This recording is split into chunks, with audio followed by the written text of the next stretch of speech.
Assalamualaikum warahmatullahi wabarakatuh. Kenalkan, nama saya Ditya Bayu Iniarto, NIM 0504033074. Sini saya akan melaksanakan pembuatan video UTS mata kuliah Hukum Acara Pidana. Saya mengambil materi bertema penegak hukum. Penegak hukum dari pasal 24 ayat 1 UUD 1945. Kekuasaan kehakiman adalah kekuasaan yang merdeka untuk menyelenggarakan peradilan guna menegakkan hukum dan keadilan. Selanjutnya pasal 38 ayat 1 UUD 1945. Selain itu, MA dan badan peradilan di bawahnya serta Mahkamah Konstitusi terdapat badan-badan lain yang fungsinya berkaitan dengan kekuasaan hakiman. Selanjutnya kepolisian. Kepolisian menurut pasal 5 ayat 1 nomor 2 tahun 2022.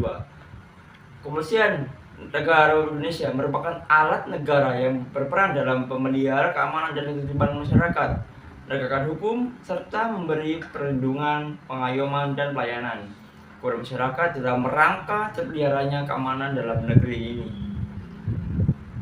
Wewenang kepolisian dalam proses pidana menurut pasal 1 ayat 5, serangkaian tindakan penyelidik untuk mencari dan menemukan suatu peristiwa yang diduga sebagai tindak pidana guna menentukan dapat atau tidaknya dilakukan penyidikan menurut cara diatur dalam undang-undang.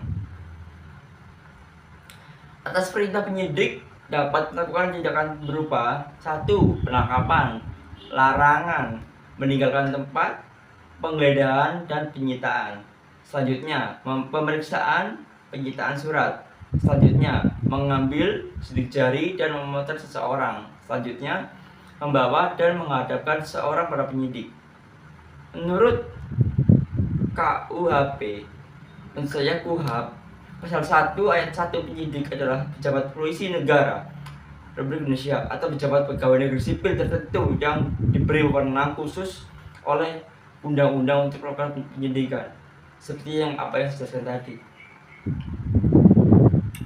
Selanjutnya, menurut pasal 16 Undang-Undang nomor 2 tahun 2022 tentang kepolisian NKRI. Pertama, melakukan penangkapan, penahanan, penyitaan, melarang, membawa, menghadapkan, menyuruh, melakukan pemeriksaan, memanggil seseorang, mendatangkan seseorang para ahli, mengadakan penyelidikan. Selanjutnya, kode etik kepolisian.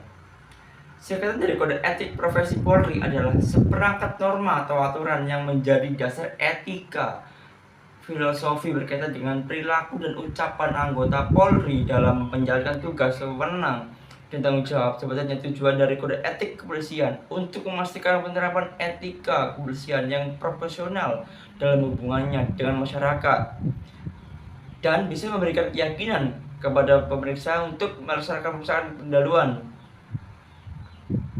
memberi keyakinan kepada polisi bahwa menggeneralisasikan etika kepolisian yang benar, baik, dan kuat. Selanjutnya, jaksa. Jadi polisi sekarang jaksa. Berdasarkan pasal 1 butir 6 Undang-Undang nomor 8 tahun 1981 adalah jaksa adalah pejabat yang diberi wewenang oleh undang-undang untuk bertindak sebagai penuntut umum serta melaksanakan putusan pengadilan. Tugas peran jaksa. Yang pertama, jaksa penyidik. Tugasnya melakukan penyidikan atau suatu perkara yang dilaporkan atau ditentukan oleh kepolisian atau instansi terkait. Selanjutnya, jaksa penyidik. Tugasnya sama, melakukan penyidikan tapi atas suatu perkara yang telah ditingkatkan dari penyelidikan. Yang selanjutnya, jaksa penuntut umum JPU adalah perkara yang telah ditingkatkan ke tahap penuntutan selanjutnya. Jaksa eksekutor kejaksaan adalah jaksa putusan pengadilan yang telah berkekuatan hukum tetap. Jaksa eksekutor jaksa bertanggung jawab untuk mengeksekusi hukuman pidana yang dijatuhkan oleh pengadilan. Jaksa pengacara negara adalah memberikan bantuan hukum kepada pemerintah dan lembaga-lembaga lainnya yang berkaitan dengan hukum. Selanjutnya, tugas dan peran advokat. Menurut advokat adalah seseorang penegak hukum karena memiliki wewenang kewajiban untuk menegakkan hukum melalui pembuktian kebenaran atau kesalahan serta penerapan sanksi yang sesuai dengan aturan pemerintah.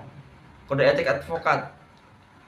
Pertama, advokat harus mengutamakan penyelesaian dengan perdamaian. Advokat dilarang memberikan pendapat hukum yang dapat menjerumuskan atau menyesatkan klien, harus dibela kliennya. Ketiga, advokat dijanjikan sebuah kemenangan pada kliennya. Selanjutnya, advokat wajib membahas besaran honorarium. Selanjutnya, advokat mencabut kuasa hukum. Advokat wajib mengundurkan diri apabila terdapat konflik kepentingan antara klien. Peran dan fungsi advokat. Perannya ya, sebagai pengawal HAM, memperjuangkan HAM, melaksanakan kode etik advokat, memegang teguh sumpah advokat, menjunjung tinggi advokat, melindungi pemeliharaan kemandirian, kebebasan derajat, dan martabat advokat, menjaga peningkatan mutu pelayanan advokat, menangani perkara sesuai dengan kode etik advokat. Tugas dan peran hakim. Yang pertama, tugas di bidang yudisial, menerima, memeriksa, mengadili, membantu. Tugas yuridis hakim adalah memberikan keterangan, pertimbangan, dan sebenarnya tentang persoalan hukum.